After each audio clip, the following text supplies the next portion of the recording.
नाज़रीन, 70वीं सालगिरह, पाकिस्तान की 70वीं सालगिरह आप सबको मुबारक हो। आज से 70 साल पहले पाकिस्तान अंग्रेजों से और दो कौमी नजरिए की बुनियाद पर आजाद हुआ, लेकिन उसके बाद 70 सालों के बाद भी पाकिस्तान के अंदर भूख, नंग, गुर्बत, इससे पाकिस्तान आजाद नहीं हो सका। पाकिस्तान के अंदर अशराफिया का कंट्रोल और डर और खौफ आज भी पाकिस्तान के अंदर बदस्तूर कायम है।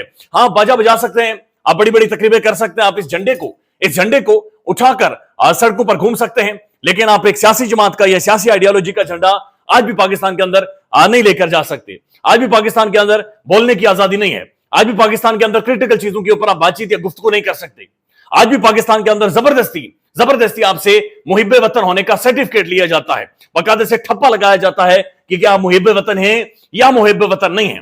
बहरहाल ये एक अशराफिया का कंट्रोल है, ये चंद खानदानों का पाकिस्तान के ऊपर कंट्रोल है, और इस कंट्रोल से निकलना पाकिस्तान की अवाम, पाकिस्तान के लोगों की जिम्मेदारी है। यह मुल्क कयामत तक कायम रहने के लिए बना है और यह मुल्क कयामत तक कायम रहेगा। पाकिस्तान जिंदाबाद। अब जो वो बेशुमार वीडियोस हैं जो सोशल मीडिया पर सर्कुलेट कर रही हैं, एक तांता है जो कि बंधा हुआ है, और 13 अगस्त और 14 अगस्त की जो दरमियानी शब थी, उस रात पाकिस्तानियों ने एक मैसिव बहुत सारा फैसला भी सुनाया है। अब एक वीडियो है, बड़ी इंटरेस्टिंग है, ये मरीम साहबा की वीडियो है, और ये 14 अगस्त के हवाले से वहां पर लिख रही हैं कि बुनियादी तौर पर इनका पैगाम क्या है।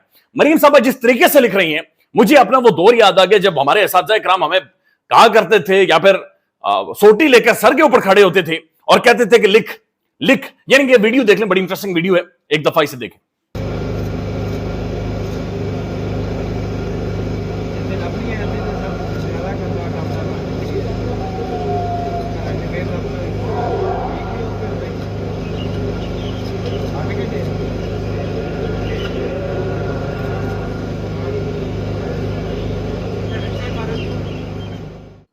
यानी पाकिस्तान का सबसे बड़े सूबा पंजाब, जिसका मजाक उड़ाया जाता रहा कि उस्मान बुज़दार उसका सीएम है, मरियम नवाज शरीफ साहबा भी उसकी सीएम है, और इनसे भी दो सतरें नहीं लिखी जाती।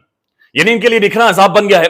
यह लिखा तब जाता है जब दिल से निकले, जब दिल से कुछ अल्फाज आपके निकल रहे हो, जब आपने जुबानी याद किया हो, जब आप मेमोराइज करके आए हो, रट्टा मार कर आए हो, फिर मुश्किल हो जाता है। इरम ज़ईम साहिबा लिखती हैं कि वीडियो को मुकम्मल देखें। ये खातून अपने आप को पीएचडी कहती है, एक लाइन उर्दू में ठीक से लिख नहीं पा रही। लाइन लिखना तो दूर की बात है, उसे यह भी नहीं पता कि इधर लिखना क्या है। मेहनत और मेरिट से इस मुकाम पर पहुंची तो यह हालत ना होती। यानी मेरिट से आप पहुंचे होते तो यहां पर, यानी ये ठीक है, बाजुकात आप हो जाते हैं, लेकिन ये बड़ा अहम तरीन ज़ाहिर है कि यादाश्त होती है, एक मेमोरी होती है, ये मुल्क की यादाश्त होती है, मुल्क की रियासत की मेमोरी होती है। लेकिन वहां पर जाकर इस तरह से फंस जाना और पेंसिल आपसे हिले और आप ऐसे पेंसिल को घुमाएं, तो ये बड़ी इंटरेस्टिंग विजुअल्स है आज जो बने हैं।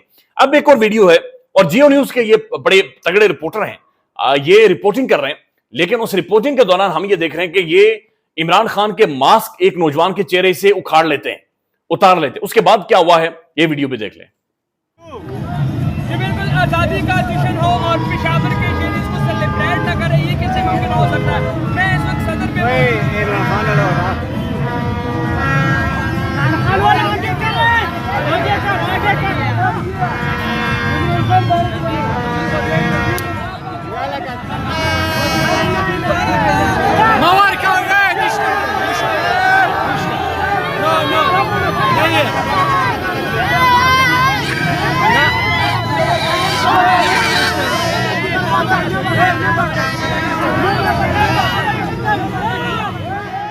अब जो इस तरह की ज़ाहिर सारी वीडियोस आई हैं, और हमने देखा है कि मुख्तलिफ जो खिताबात हुए हैं वहां पर भी इस हवाले से बातचीत हुई कि डिजिटल दहशतगर्दी पाकिस्तान के अंदर मौजूद है।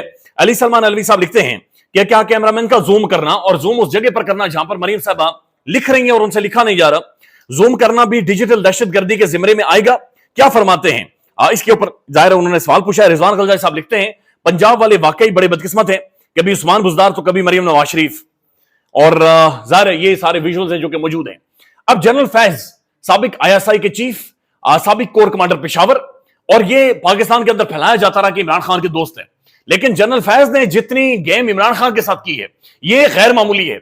ये गैर मामूली है कि एक हाजिर सर्विस ऑफिसर ने उस वक्त के इलेक्टेड वजीर आजम के साथ इस तरीके का माहौल बनाया और इस तरीके से उस वजीर आजम को डॉज करता रहा, उसे कमजोर किया। यह गैर मामूली है।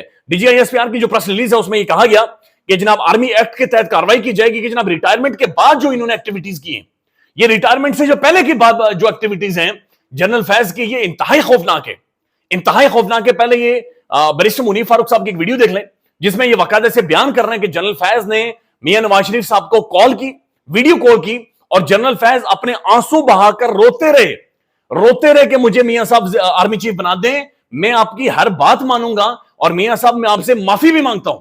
जनरल फैज के हवाले से वीडियो देख लें।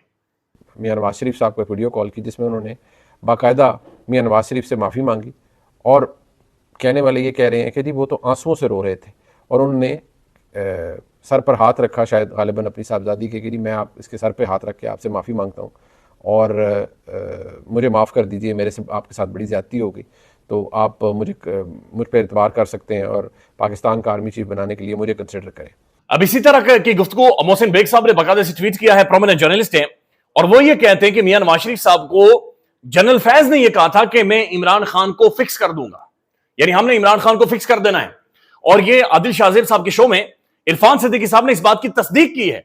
वो ये तस्दीक कर रहे हैं कि जनाब बाकायदा से जनरल फैज साहब मुख्तलिफ पैगामात भी भेजते थे, मियां साहब से गुफ्तगू और बातचीत भी करते थे, और यहां तक कि इतने डेस्परेट थे आर्मी चीफ बनने के लिए कि उन्होंने नवाज शरीफ साहब को कहा कि आप मेरा इस्तीफा पहले से मेरा इस्तीफा दस्तखत करवाकर अपने पास रख लें, अगर मैंने आपके साथ वफादारी नहीं की तो आप मुझे सैक कर दीजिएगा, आप मुझे फारिग कर दीजिएगा।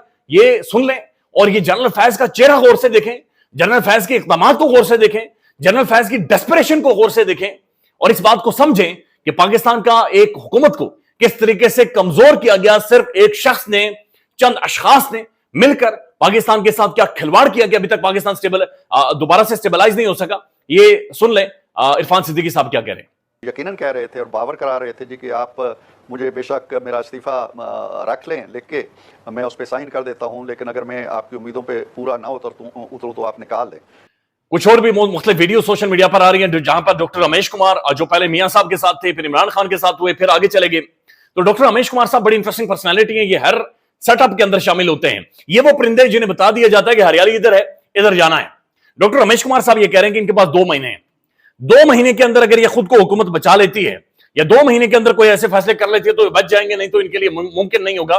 डॉक्टर रमेश कुमार को भी सुन लें।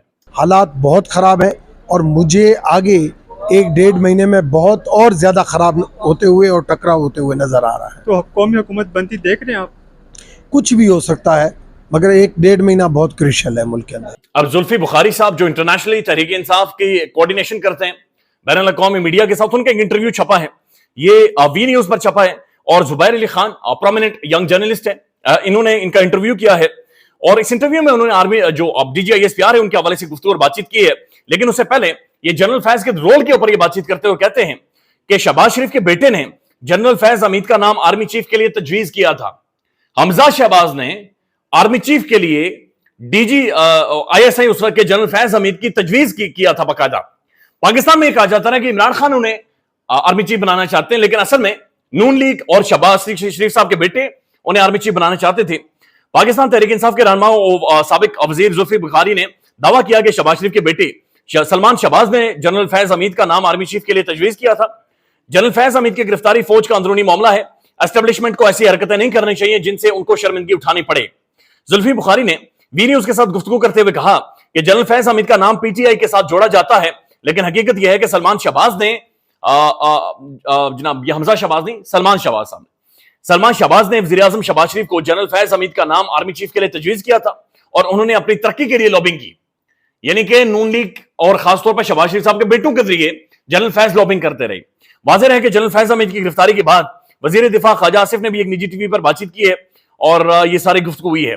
अब जो DGISPR के हवाले से जुल्फी बुखारी साहब ने गुफ्तगू की है, DGISPR की प्रेस कॉन्फ्रेंस पर रद्द-ए-अमल देते हुए जुल्फी बुखारी ने कहा कि DGISPR की प्रेस कॉन्फ्रेंस एक बचकाना प्रेस कॉन्फ्रेंस थी। उनको सुनकर ऐसा लगता है कि उन्हें मालूम ही नहीं कि वो क्या कह रहे हैं। दुनिया भर में लॉबिंग फॉर्म्स की जाती है, हिंदुस्तान, मुत्तहिदा अरब अमारात, कतर वगैरह ने लॉबिंग फॉर्म्स हायर की हुई हैं। खुद जाकर तकरीर करने से कोई आपको नहीं सुनता, दुनिया को बताने के लिए लॉबिंग फॉर्म्स हायर की जाती हैं। उन्होंने कहा कि मैंने फौज का कभी बैनुल अक़वामी सतह पर जिक्र नहीं किया, मुझे पता है कि कौन सी बात कहां करनी है, मुझे पता है कि कहां अपनी गलती का जिक्र करना है और कहां नहीं। मुझे DGISPR नहीं सिखा सकते, मुझे उनसे बेहतर पता है। तो ये बड़ा सख्त रद्द-ए-अमल है इनका भी। और DGISPR साहब ने जो कहा कि जनाब बाहर से लॉबीज के जरिए पाकिस्तान के अंदर एक मायूसी फैलाई जा रही है, तो उनका यह बयान है कि जनाब दुनिया भर में असल में लॉबिंग फॉर्म्स हायर की जाती हैं। अगर आप इस तरह से बातचीत करेंगे तो कोई भी आपको सुनता नहीं है। ख्याल रखिएगा। अल्लाह हाफिज। पाकिस्तान में इस वक्त सबसे बड़ा मसला बोलने का है। पाकिस्तान में बोलने नहीं दिया जाता, जुबानें खींच ली जाती हैं, डर है, खौफ है, टेरर है।